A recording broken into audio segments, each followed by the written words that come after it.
अगर बात करें पांचवें फेज की चुनाव की, तो पांचवें फेज का चुनाव जो है महाराष्ट्र की 13 सीटों पे लगातार चालू था। उसके बाद कहीं ना कहीं अगर वोटिंग परसेंटेज की बात करें तो अब तक का 50 के करीब वोटिंग परसेंटेज जो है और वो गिर चुका है। यहाँ पर हमारे साथ कुछ बहुत सारे वोटर्स हैं जिनसे हम बात करते हैं, जिन्होंने आज अपना वोट जो है वो डाला है।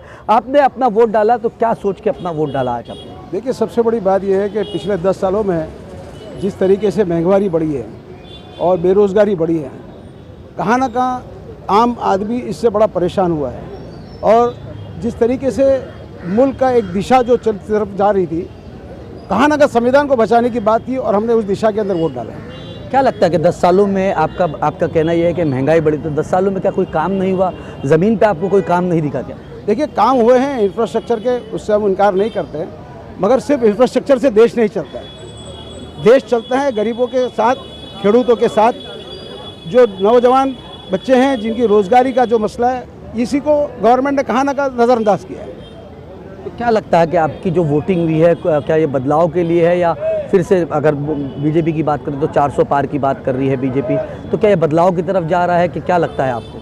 देखिए, बदलाव तो मैं नहीं समझता कि 300 आगे कोई पार्टी बढ़ सकती है।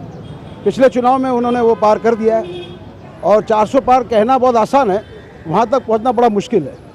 क्या लगता है आपको कि ये चुनाव का असल मुद्दा जो है ज़मीन पे, आपने क्या देखा? लगातार 45 दिन से मुंबई के अंदर भी अलग अलग जगहों पर राजनीति थी, तो आपने ये 45 दिनों में किस तरीके की राजनीति मुंबई में देखी? सबसे बड़ी बात, ये चुनाव जो हमारी लाइफ में सबसे बड़ा चुनाव ये रहा कि अब की जो ये चुनाव लड़ रही थी, ये वो आवाम लड़ रही थी, जनता लड़ रही थी, देश की जनता लड़ रही थी।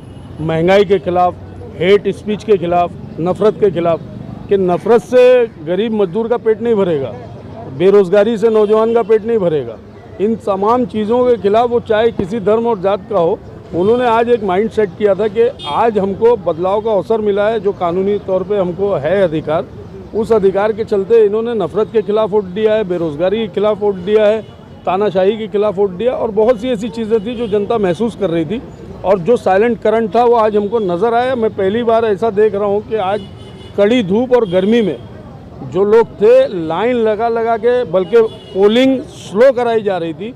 उसके पीछे क्या कारण था वो मुझे नहीं समझ में आ रहा है, मगर जिस हिसाब से वोटिंग हुई है, ये हमने अपनी लाइफ में नहीं देखा है। क्या ज़मीन पे असल मुद्दे क्या थे इस चुनाव के अंदर, और आप किस तरीके से देखते हैं? आज पोलिंग जो है महाराष्ट्र की ख़त्म हो गई है, आज 13 सीटों पे चुनाव हुआ था और 13 के 13 सीटें जो थी वो एनडीए के पास थी।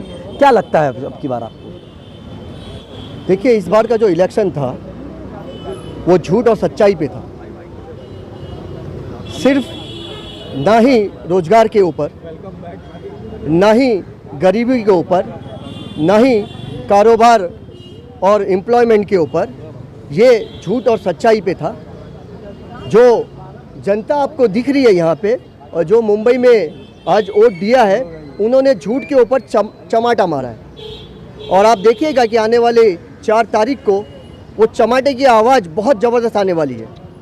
क्या लगता है आपको, क्या पिछले 10 सालों में जो है वो काम नहीं हुआ है, या आपको ऐसा लगता है कि सिर्फ जो राजनीति है वो एक तरफा, आप लोग सोचते हैं कि एक तरफा जो राजनीति है वो करी जा रही है? हालांकि 10 साल में काफ़ी ज़्यादा काम हुए हैं, डेवलपमेंट को लेके, एम्प्लॉयमेंट को लेके, तमाम तरीके के बीजेपी दावे भी करती है। तो आपको क्या लगता है? देखिए, काम की तरह होता तो बेहतर था, उसे सिर्फ तानाशाही की तरह लोगों के ऊपर थोपा गया है। क्या उससे पहले की सरकारों ने काम नहीं किया है? क्या बहुत काम किया है, लेकिन उस वक्त की सरकारों ने आपस में ना इत्तेफाकी पैदा नहीं किया है, लोगों को डराया नहीं है। एक मोहब्बत में, एक भाईचारे में ये सरकारें चलती थी और हिंदुस्तान की आवाम भी खुश रहती थी। आज कौन खुश है? चाहे वो रोड पे ठेला चलाने वाला हो या बड़े बड़े हमारे टेम्पू भेजने वाले लोग हो, मैं किसी का नाम लेना नहीं चाहूँगा, कोई खुश नहीं है। आप यकीन मानिए, आने वाली 4 तारीख के बाद ये खुशहाली वापस आ गई। भर को बाजार लाते थे, अब 1000 रुपये भी लिए तो इतना आता है। ऐसा नहीं करना, गरीबों का खून नहीं खाना। गरीबों को खिलाओ, तुम पार्टियां करेंगे, तुम ये करेंगे, अच्छा नहीं है। सही है गलत है? सबके दुआ ले, सही है गलत है बोलो। सबके दुआ ले, दुआ लेना गरीबों की, पहले गरीबों को करो तो अच्छा करेंगे, अल्लाह भी अच्छा करेंगे। तुम लोग अच्छा करो गरीबों को। देखो झोपड़पट्टिया में रहते, जरा उनको रूमा बना के दो, सारा जिंदगी अच्छी करो, सस्ता करो। नहीं तो 1 रुपया लिए तो थैली भर बाजार आता था पहले, अब क्या है 1000 रुपये लीजिए तो भी इतना आता है। जरा ये करो बस, आप मोटे मोटे खाना नहीं, गरीबों को भी खिलाना। लोकसभा चुनाव की बात करें तो लोकसभा का चुनाव जो है 5वें फेज का जो है मुंबई में आज जो है उसकी वोटिंग जो है हो रही है। तकरीबन पूरे महाराष्ट्र की बात करें तो 13 सीट पे जो है वो वोटिंग आज होनी है। हालांकि कांटे की लड़ाई बताई जा रही है यहाँ पर। शिवसेना वर्सेस शिवसेना की भी जो लड़ाई है काफ़ी मजबूत है। यहाँ पर आप देख सकते हैं मेरे पीछे सुबह से ही जो है पोलिंग बूथ पे लगातार लंबी कतार आपको देखने को नजर आएगी। यहाँ पर पोलिंग स्टेशन पे जो है यहाँ पर लंबी कतार है और यहाँ पर सुबह से ही जो है पोलिंग बूथ पे लोगों का पहुंचना जो है वो शुरू हो चुका है। और पोलिंग बूथ के अंदर अपने वोट का जो अधिकार है वो कहीं ना कहीं तमाम जो लोग हैं वो अपने मत अधिकार का प्रयोग करते हुए आपको नजर आएंगे। और यहाँ पर तकरीबन मुंबई का ये मदनपुरे का इलाका है। यहाँ पर तमाम जो बूथ है यहाँ पर बनाए गए हैं। यहाँ पर तमाम जो लोग हैं वो वोट डालने आ रहे हैं। और यहाँ पर अगर बात कर ले CISF के जवान की टुकड़ी भी यहाँ पर मौजूद है। यहाँ पर सुरक्षा को लेकर काफ़ी ज़्यादा इंतजाम किए गए हैं। यहाँ पर अगर बात कर ले मुंबई पुलिस की तरफ से तो मुंबई पुलिस के भी यहाँ पर तमाम जो लोग हैं यहाँ पर मौजूद है। और CISF के जो जवान है यहाँ पर सुरक्षा को लेकर काफ़ी ज़्यादा इंतजाम यहाँ पर किए गए। हर पोलिंग स्टेशन के बाहर आपको CISF के जवान मिलेंगे और मुंबई पुलिस के जो जवान है वो भी मिलेंगे कि वोटिंग के अंदर कोई गड़बड़ी ना हो, जिसको लेकर सुरक्षा के भी इंतजाम किए गए और वोटर्स को कोई तकलीफ ना हो। और लगातार हम ये देख रहे हैं सुबह 7 बजे से ही जो पोलिंग स्टेशन पे तमाम इलाकों के अंदर एक लंबी कतार देखने को नजर आ रही है। और यहाँ पर जो पोलिंग बूथ है यहाँ पर पोलिंग बूथ पे लोगों का पहुँचना लगातार शुरू है भी है। वहाँ पर जो पहुँच रहे हैं यहाँ पर हमारे साथ खुद एक बुजुर्ग चाचा है। चाचा आपकी उम्र क्या होगी अभी? जब करीब 95। आपने वोट डाल दिया अंकल? जी हाँ।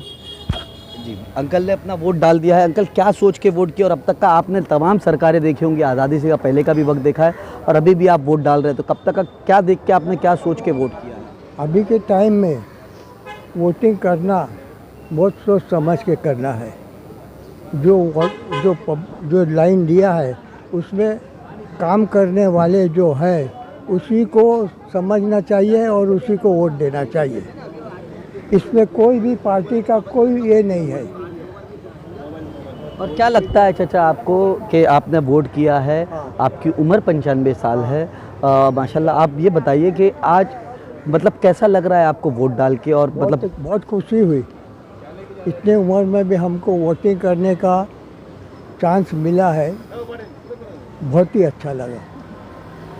देखिए 95 साल के बुज़ुर्ग हैं, इन्होंने अपना वोट जो है मताधिकार जो है वो अपना पूरा कर लिया है। देख सकते हैं यहाँ पर बुज़ुर्ग, महिलाएं और तमाम नौजवान जो है लगातार वोट जो है वो कर रहे हैं और यहाँ पर अपने मत का इस्तेमाल कर रहे हैं।